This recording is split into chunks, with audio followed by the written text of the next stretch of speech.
All right, Shalom, Yasharal, Shalom, giving all praises, honor, and glory to our power, Yahweh, Bahashem, Yahweh Shai, Bahashem, Racha Kodash. Double honors to the apostles and the elders at Great Millstone, and peace and blessings to the whole full elect. We're going to start off in Habakkuk chapter 2, verse 12. It says, Woe to him that buildeth a town with blood. Woe to him that buildeth a town with blood. And the big question is, how was America built?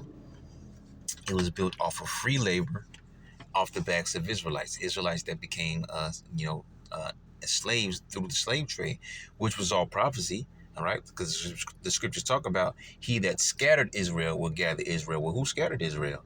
It wasn't our enemies that came against us. Our enemies were used against us to carry out the plan of the Lord, because it was the Lord who scattered us.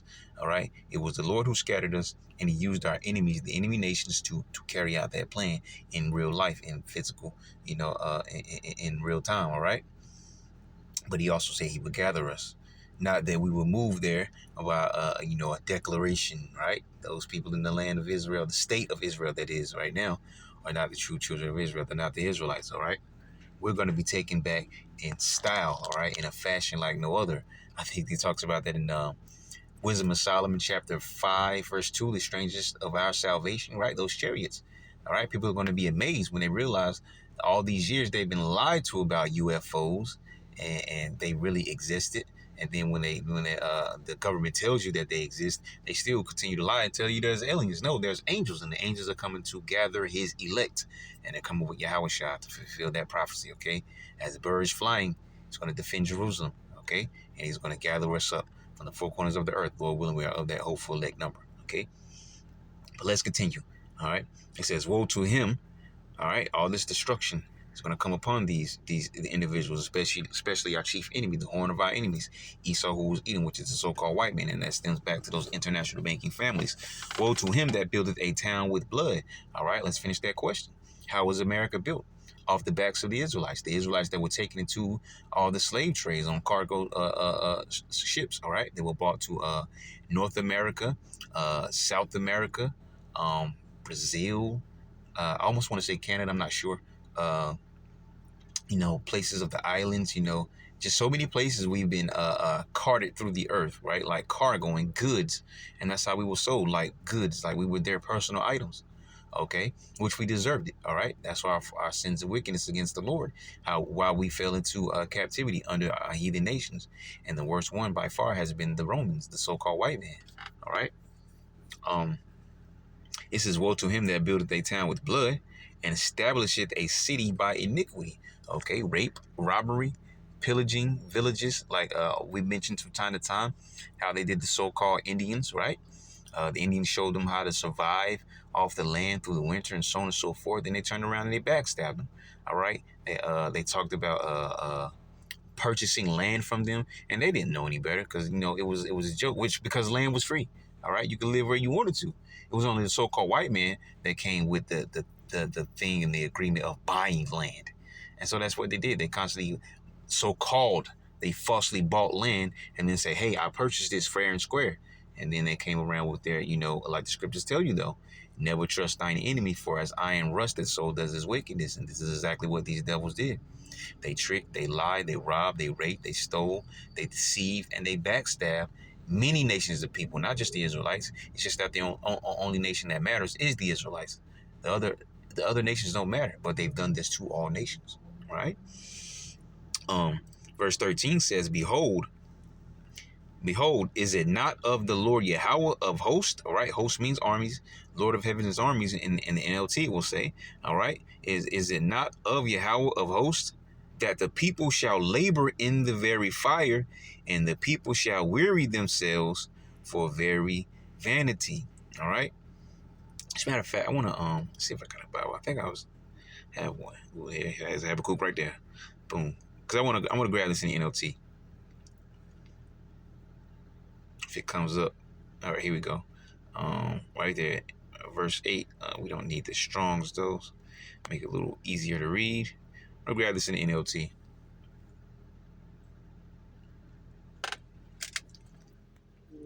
All right, Habakkuk 2 and 8. It says, because you have plundered many nations, Now all the survivors will plunder you. That sounds like Isaiah 33:1.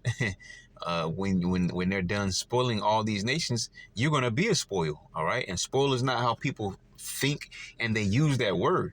All right. And one of those main terms that they use is spoiled brat. There's no such thing as a spoiled brat, because those so-called spoiled brats have everything. They grew up in nice homes. They got every video game they wanted. They got a bicycle every Christmas. You know, they got new clothes and new shoes periodically when it was necessary. All right. That's not spoiled. That's having things. Spoiled means your things were taken from you. Spoiled means you didn't have. That's why the other term that I always use, which not saying I made it up, but, you know, the term I always use, to the victor go the spoils. And that's talking about war talk. Okay. Because the nation or country, whatever, that lost got their goods spoiled, meaning they got their things taken, their women taken, their children taken. They slaughtered all the men, though. Okay, but that's what spoiled goes into, taking all your goodly things, taking. All right, and that's what's going to happen to Edom when it's all said and done. The Lord is going to leave them for a spoil. Their things are going to be taken. All right, bringing in the forces of the Gentiles, so on and so forth. The scriptures talk about it. I believe it's in Isaiah 60 or maybe 62. You know, there's multiple places, you know, talking about, you know, the captivity of our enemies. All right, because that's going to be reversed and placed on them. Okay. But let's continue. It says, because you have plundered many nations, now all the survivors will plunder you. You committed murder throughout the countryside and filled the towns with violence. You see? And they've done this all over the earth. The sword of the earth. That's what they were blessed with. The sword in Genesis 27 chapter. How have the hammer of the earth been cut asunder? They're the big bully of the earth. And now the big bully is starting to go against other nations that are no longer, you know, they're pretty much standing up to the bully. Let's put it that way. All right. The bully is now being stood up to, and that bully being America. Okay. Verse 9 says, what sorrow awaits you who build big houses with money gained dishonestly. Boom. Case in point. And it lines right up with secular history, because when you check this man's MO and you run his history, all right, run that credit report on these devils, and you see how wicked it is. All right. What sorrow awaits you? Who build big houses with money gained dishonestly. You believe your wealth will buy security. Yeah, sitting up in those castles and those palaces, somewhere hiding in the mountains or in the open plains with no one around you, no homes around you. Oh, yeah, hiding out, shaking in their boots. Isaiah 13:2, shake the hand that it may go into the gates of the nobles. Yeah, those banky families. Yeah, they talk that smack on their interviews and, you know, World Economic Forums, all that kind of stuff. But ultimately, they're shaking in their boots because they know the words of the Lord are being fulfilled, prophecy being fulfilled, and there's nothing they could do about it but be in their lot, which is to combat the scriptures and have war with the Lord and his saints. They will wear out the saints of the Most High. All right. And our scriptures, I believe it's in, I almost want to say Revelation, where they're going to overcome, you know. But ultimately, you know, Yahushua is going to be the winner in the end. So it doesn't matter what they do to us, okay? Whatever they do to us now in these latter days that we're moving into, this last period, doesn't even matter, all right? Because ultimately, that's the last time they'll ever be able to do any kind of wickedness towards us. And even if they put us to death, we'll be back in a flash. And that's it. This is your last run, Esau. All right. You can't just enjoy your kingdom and go down nicely. No, you gotta think you're gonna want it all, have it all, and it's gonna be just that. Your inward thought is that your houses shall continue forever. But we got a different message for you through the spirit and power, Yahweh Shema Shai, through these scriptures. What sorrow awaits you who build big houses with money gained dishonestly. You believe your wealth will buy security, putting your family's nest beyond the reach of danger. And I believe this lines up. Let me go back to the KJV, because I'm gonna pull up. Is it not 73? Yeah, I believe it is Psalm 73. Let's pull it up real quick. Give me a second here. All right, Psalm 73. Let's start at 3. It says, for I was envious at the foolish when I saw the prosperity of the wicked. And who are the wicked? the Edomites, the so-called white man. And it calls them that in Malachi 1 and 4, the border of wickedness. I shall call them the border of wickedness, to be more specific. Verse 4 says, for there are no bands in their death, but their strength is firm. It seems like that, all right? It says, they are not in trouble as other men, neither are they plagued like other men. This actually makes me think about, what's that devil's name? Cain, all right? Cain going throughout the earth, all right? He murdered his brother, and then he all of a sudden, now you scared. Well, there's somebody fire, they're going to kill me. Well, you killed your brother, didn't you? But the Lord said, whoever slays you, what I think he said sevenfold, something like that. I forget exactly what the number was, but yeah, so the Lord, he didn't exactly bless you, but he still protected you in a manner, right? Because though you were a murderer and he cast you out into the earth, to the wolves of the earth, he still said that I'm going to make sure if that happens, whoever does that to you is going to get done super dirty, all right? The triple dirty, more dirty than you did your own brother. That's basically what happened there, all right? It says they are not in trouble as other men, neither are they plagued like other men, all right? You vagabonds, seeming like, and that's a big word too, it seems like you're getting away with all your filth and your wickedness and your agendas or whatever, but the Lord is allowing you. He's letting you until he takes you out of the way. Remember that, you devils. I hope you're listening. You are controlled by the Lord on the left-hand side through the spiritual demon, Satan. You're only doing what the Lord is allowing you to do, and you have a cutoff point. Verse 6. Therefore pride, your pride, you know about your pride. Therefore pride compasseth them about as a chain. Violence covered them as a garment. And this is beautiful because I like reading these particular scriptures I'm reading now in the NLT. We're not going to flip over now. But what we're reading now, read these scriptures in the NLT. Beautiful. All right. Therefore pride compasseth them about as a chain. Violence. All right. Because they have a bloodlust. Violence covered them as a garment. Violence covered them as a garment, like you put your jacket on in the winter, or like you put your shirt on when you go to work or whatever, just about your day. That's how they put on, that's how violence is on them. Always, because you always have your clothing on, all right? Violence covered them as a garment. Their eyes stand out with fatness. They have more than heart could wish. They own the banks. I mean, they own so many other things as well, but the banks is one of the key things. They have the means to create a better environment for the earth. They have the means to supply the people of earth with what they need. They have the means to put money in everyone's pockets, put everyone's in homes, give everyone their own land. They have the means to give everyone their own businesses, or whatever the case may be. They have the means to make a better world.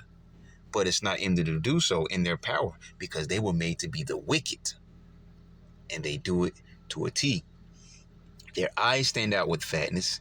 They have more than heart could wish, and it talks about that, like a thief coming. All right, and how they, when they come, they take it all. They don't leave anything for anyone. They take it all, and then they circle the block and want more. Proud for devils, right? Stingy devils, and they're greedy. Man, if that ain't a killer combination, what is, man? Oh, and let's not forget the bloodlust.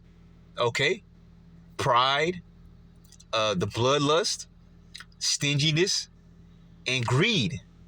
Man, that ain't the devil for you. What is? Their eyes stand out with fatness. They have more than heart could wish. They are corrupt and speak wickedly concerning oppression. You see, they laugh at oppression. They laugh at it. They laugh at you Israelites. They even laugh at their own people. They don't care about them. They don't care about their own people. So what more you Israelites? What do you really think they think about you? They don't care about their own people. They are niggard at their table. Niggard means stingy, ungenerous person. That's the way they are to their own people. So what more you Israelites? They are corrupt and speak wickedly concerning oppression. They speak loftily, right? Pride. About oppression, about, like it says, Isaiah 14 and 17, having you as prisoners and not opening those doors, not putting your spirit, your mind to rest, by telling you the Israelites, by telling you that the God that you're supposed to be serving is the God of the Bible, and that he lives and he breathes, right? doing right by you, justifying the wickedness they've done for all these years. But it's not in them to do so. It's in them to be wicked. And the Lord is going to justify the Israelites for the controversy of Zion, and he's going to give them back double. And it speaks about that in Revelation, the 18th chapter, verse 5 and 6. All right. Other verses as well. Let's continue. I just wanted to pull that up. That was the spirit. Matter of fact, let's continue real quick. He says, they are corrupt and speak wickedly concerning oppression. They speak loftily. They set their mouth against the heavens, blasphemy. Blasphemous devils. We could make the Lord as mad as we want. We don't need him. We can do this and have war. We can do blah, blah, blah. All right, we're going to be God. We're going to set our thrones above. Yeah, that's how these devils talk. Proud, arrogant, blasphemous devils. The Lord got to kill them off, man. But not after he gets his 1,000 years of captivity out of them. All right, serving their final purpose in this earth before they're rooted up. They set their mouth against the heavens, and their tongue walketh through the earth. Therefore his people return hither, and waters of a full cup are wrung out to them. All right, actually we can start right there at verse 9. We're going to go back. Where were we? Habakkuk. I think we're in Habakkuk. Yeah. Let me find it here. All right, Habakkuk chapter 2. I'm going to finish. What do we read? Yeah, I think we read 8 and 9. Yeah, I believe we read Habakkuk chapter 2, verse 8 and 9. Because thou hast spoiled many nations, and all the remnant of the people shall spoil thee because of men's blood, and for violence of the land of the city, and of all that dwell therein. Woe to him that coveteth in evil covetousness to his house, that he may set his nest on high, that he may be delivered from the power of evil. All right. And that's him building up very high, having space stations and satellites and, just living proud and mighty and just thinking that he's the hot ish, and he's not. Thinking that he's God and he's not. Calling himself God and he's not. Like the one, the movie, what was it called? I think it was not Gods of Egypt. The one with the cat named what is it? Not Odysseus or some I forget. But but in the one line in the movie with the queen, was all proud and shit. Was all proud and stuff, and talking about we are the gods now. And then Hades swooped in and started putting the whipping on those people. All right, but I'm just referencing, not saying all that. The Greek gods and Roman, all false gods. I was just using it as a movie reference, right? But this is how these devils think, that we're the gods now. That's what their whole ultimate plan and agenda is. The RFID microchip is to call themselves God, be able to know all things in the earth, control all things in the earth, and that's by way of the RFID microchip. All right. What do we not grab? Let's grab 12 and 13. Habakkuk 2 and 12. It says, "Woe to him that buildeth." I believe we did grab these. Yeah, because we read it in the NLT. So yeah, and we read 8 and 9. Let's read this in the NLT, since we're talking about NLT now. All right, Habakkuk 2. Yeah, because we read 12 and 13, so we came back to 2 and 8. I'm sorry, 2 and 8 and 2 and 9. It says, because this is Habakkuk 2 and 8 in the NLT, because you have plundered many nations, now all the survivors will plunder you. All right, you committed murder throughout the countryside and filled the towns with violence. What sorrow awaits you? Who will build big houses with money gained dishonestly? You believe your wealth will buy security, putting your family's nest beyond the reach of danger. Okay, I believe we did read that. But anyways, we're also going to grab 12 and 13. If we read those, we're going to read them again anyways. This is also in NLT. It says, what sorrow awaits you who build cities with money gained through murder and corruption, that bloodlust, lies, deceit, stealing, backstabbing.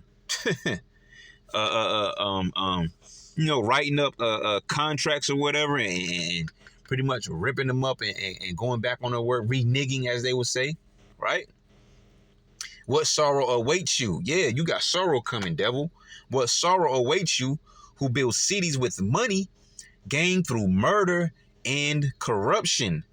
Has not the Lord Yahweh, right? Lord of heaven's armies, Yahweh of heaven's armies, promised that the wealth of nations will turn to ashes, All right. The wealth of nations will turn to ashes because all these big houses, these skyscrapers, these high rises, these palaces, these castles, regardless of the nation, whether it be Edom or of the other heathen nations, none of this is going to save you in the day of visitation when the Lord brings his final judgment upon the whole entire earth.